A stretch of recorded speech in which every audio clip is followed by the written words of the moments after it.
North Korea dollar note क्यों बना रहा है? दोस्तों, एक सेकंड के लिए रुकिए। अपनी जेब या वॉलेट से कोई भी नोट निकालिए, 10 का, 50 का या 500 का, कोई भी। अब उसे अपने हाथ से महसूस कीजिए।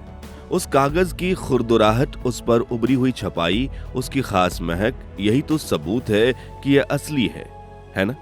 इसी भरोसे पर तो दुनिया की पूरी अर्थव्यवस्था चलती है।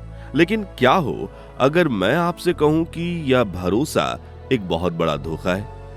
क्या हो अगर मैं आपसे कहूं कि दुनिया में एक ऐसी सीक्रेट लैब है, एक ऐसी फैक्ट्री है जो हूबहू ऐसी ही नोट बना रही है, इतना परफेक्ट कि आपकी आंखें, आपके हाथ और यहां तक कि बैंक की मशीनें भी उसे नहीं पकड़ सकती। ये वीडियो किसी छोटे मोटे चोर या जालसाज के गिरोह की नहीं है। ये वीडियो है दुनिया के सबसे बड़े आर्थिक धोखे की एक ऐसी साजिश जिसके तार दुनिया के सबसे बंद, सबसे रहस्यमय देश से जुड़े हैं। एक ऐसा देश जो कागज के इन टुकड़ों को एक हथियार की तरह इस्तेमाल कर रहा है, अमेरिका जैसी सुपर पावर की अर्थव्यवस्था में सेंध लगाने के लिए। आज हम आपको सिर्फ ये नहीं बताएंगे कि नकली पैसा कैसे बनता है, नहीं, आज हम आपको उस खुफिया दरवाजे के पार ले जाएंगे जिसके पीछे नॉर्थ कोरिया की डॉलर फैक्ट्री काम करती है। हम उस सुपर डॉलर के राज को परत दर परत खोलेंगे जिसे ब्यूरो 39 नाम का एक शैतानी दिमाग चलाता है। यह सिर्फ एक नोट की कहानी नहीं, यह एक जियोपॉलिटिकल शतरंज की गेम है जहां हर चाल खतरनाक है। तो अपनी सांसें थाम लीजिए, क्योंकि आज आप जो देख रहे हैं और सुन रहे हैं वो आपके पैसे को देखने का नजरिया हमेशा के लिए बदल देगा। तो सबसे पहला सवाल ये उठता है कि आखिर नॉर्थ कोरिया को इतने बड़े पैमाने पर नकली अमेरिकन डॉलर छापने की जरूरत ही क्यों पड़ी? इसका जवाब नॉर्थ कोरिया की हालत में ही छिपा है। 90s से ही नॉर्थ कोरिया पर उसके न्यूक्लियर प्रोग्राम और ह्यूमन राइट्स वायलेशन के चलते दुनिया भर ने, खासकर अमेरिका ने, कठोर आर्थिक प्रतिबंध यानी इकोनॉमिक सैंक्शंस लगा रखे हैं। इन सैंक्शंस का मतलब है कि नॉर्थ कोरिया दूसरे देशों के साथ आसानी से व्यापार नहीं कर सकता। उसके पास फॉरेन करेंसी, खास करके डॉलर, आने के सारे रास्ते बंद हो गए थे। अब किसी भी देश को चलने के लिए, अपनी मिलिट्री पर खर्च करने के लिए, अपने एलाइट क्लास को खुश रखने के लिए, अपने आगे के सीक्रेट मिशन को फंड करने के लिए पैसे की जरूरत तो होती ही है। अब सारे दरवाजे जब बंद हो गए तो नॉर्थ कोरिया रिजिम ने एक चोर दरवाजा निकाला, नकली डॉलर छापने का तरीका। यह उनके लिए सिर्फ पैसा कमाने का जरिया नहीं, बल्कि अमेरिका से बदला लेने की और उसकी इकोनॉमी को कमजोर करने का एक तरीका भी था। नॉर्थ कोरिया जो नकली डॉलर बनाता है वो कोई आम नकली नोट नहीं है। इंटरनेशनल एजेंसीज भी इसे, और यूएस सर्विस ने इसे नाम दिया है द सुपर डॉलर। इसे सुपर डॉलर इसलिए कहा जाता है क्योंकि यह क्वालिटी में इतना बेहतरीन होता है कि इसे असली डॉलर से अलग पहचान पाना लगभग नामुमकिन है। छोटे मोटे काउंटर फिल्टर्स तो इसके आसपास भी नहीं भटकते। तो आखिर नॉर्थ कोरिया यह कमाल करता कैसे? इसके पीछे एक मल्टी स्टेप हाईटेक प्रोसेस है। स्टेप 1, कागज। असली डॉलर का नोट आम कागज से नहीं बनता। यह 75% कॉटन और 25% लिनन के एक खास मिक्सचर से बनता है। यही वजह है कि डॉलर के नोट में एक अलग फील और मजबूती होती है। अब सवाल यह है कि नॉर्थ कोरिया को यह खास कागज मिलता कहां से?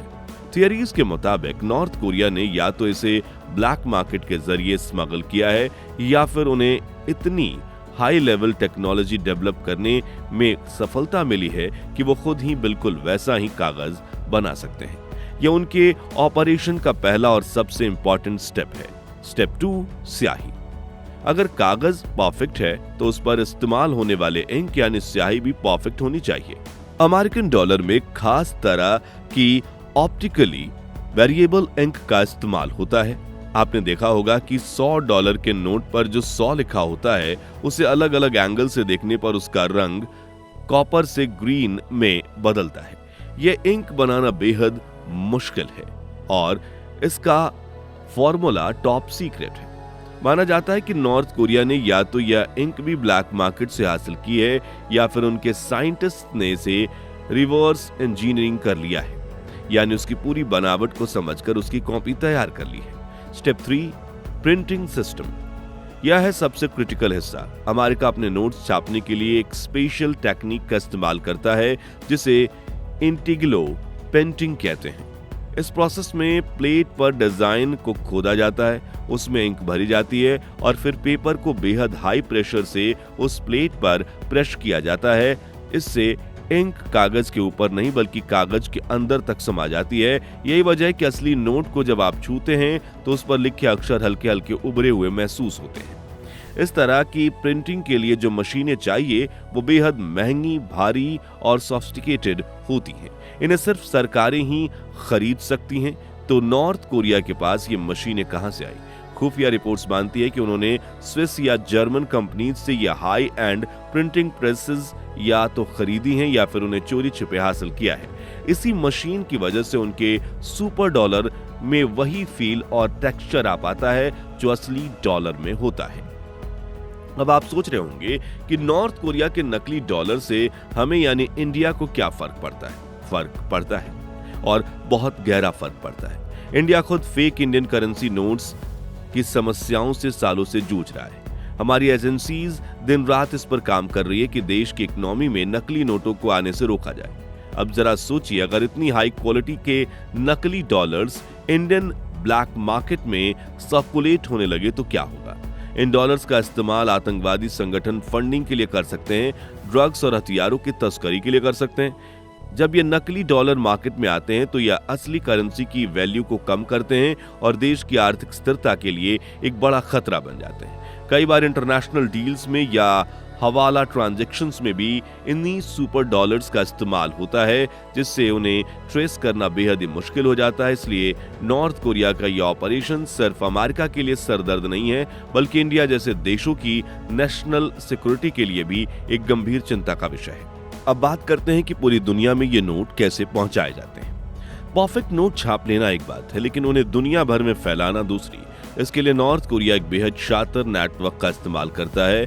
उनके डिप्लोमेट्स जो दूसरे देशों में उनके एम्बेसीज में काम करते हैं, अक्सर डिप्लोमेटिक पाउच का फायदा उठाते हैं, क्योंकि डिप्लोमेटिक पाउच को चेक नहीं किया जा सकता और इसी के जरिए वो कैश के बंडल्स एक देश से दूसरे देश में पहुंचाते हैं।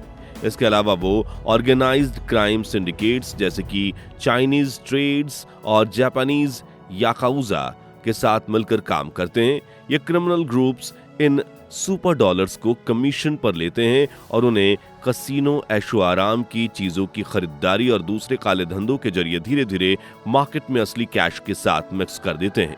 ये इतनी सफाई से किया जाता है कि पकड़ में आना बहुत ही मुश्किल होता है। इस पर अमेरिका क्या कहता है और ये भी हम जानते हैं।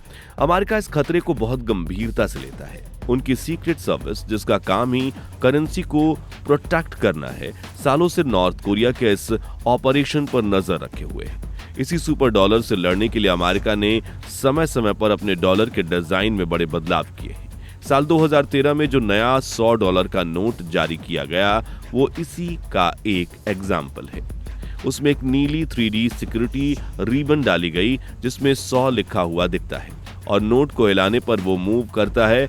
इसमें एक बेलिंदा इंक वेल भी है जो रंग बदलती है। ये सारे सिक्योरिटी फीचर्स इसलिए डाले गए ताकि नॉर्थ कोरिया के लिए इसकी नकल करना और भी ज्यादा मुश्किल हो जाए। यह एक तरह से चोर पुलिस का हाईटेक खेल है, जहां एक तरफ नॉर्थ कोरिया नए तरीके ढूंढता है और दूसरी तरफ अमेरिका उसे रोकने के लिए नई टेक्नोलॉजी लाता है। तो दोस्तों, नॉर्थ कोरिया की यह डॉलर फैक्ट्री एक सच्चाई है जो फिल्मों की कहानी जैसी लगती है, पर बिल्कुल असली है। ये एक देश के सर्वाइवल, उसकी शरारत और उसके शातिर दिमाग का प्रतीक है। ब्यूरो 39 आज भी नॉर्थ कोरिया के लिए सालाना अरबों डॉलर कमाने का एक जरिया माना जाता है, जिससे वो अपने लीडर्स के लिए लग्जरी सामान खरीदते हैं और अपने न्यूक्लियर एम्बिशन को पूरा करते हैं। यह वीडियो हमें सिखाती है कि इंटरनेशनल रिलेशन और आर्थिक युद्ध सिर्फ मैदान जंग में नहीं बल्कि हमारे और आपके वॉलेट तक में लड़े जाते हैं। अगली बार जब आपके हाथ में नोट आए तो उसे सिर्फ एक कागज का टुकड़ा मत समझिएगा, तो उसके पीछे छिपी टेक्नोलॉजी, सियासत और साजिशों को जरूर याद कीजिएगा। आपको क्या लगता है, क्या नॉर्थ कोरिया को ऐसा करने के लिए मजबूर किया गया है या उनकी सोची समझी ये चाल है? अपने विचार नीचे कमेंट्स में जरूर शेयर कीजिए। अगर आपको ये वीडियो पसंद आया हो और आप ऐसी ही रोचक जानकारियों में दिलचस्पी रखते हैं तो हमारे चैनल को सब्सक्राइब करना मत भूलें। अगले वीडियो में एक और वीडियो के साथ मिलता हूं, तब तक के लिए धन्यवाद।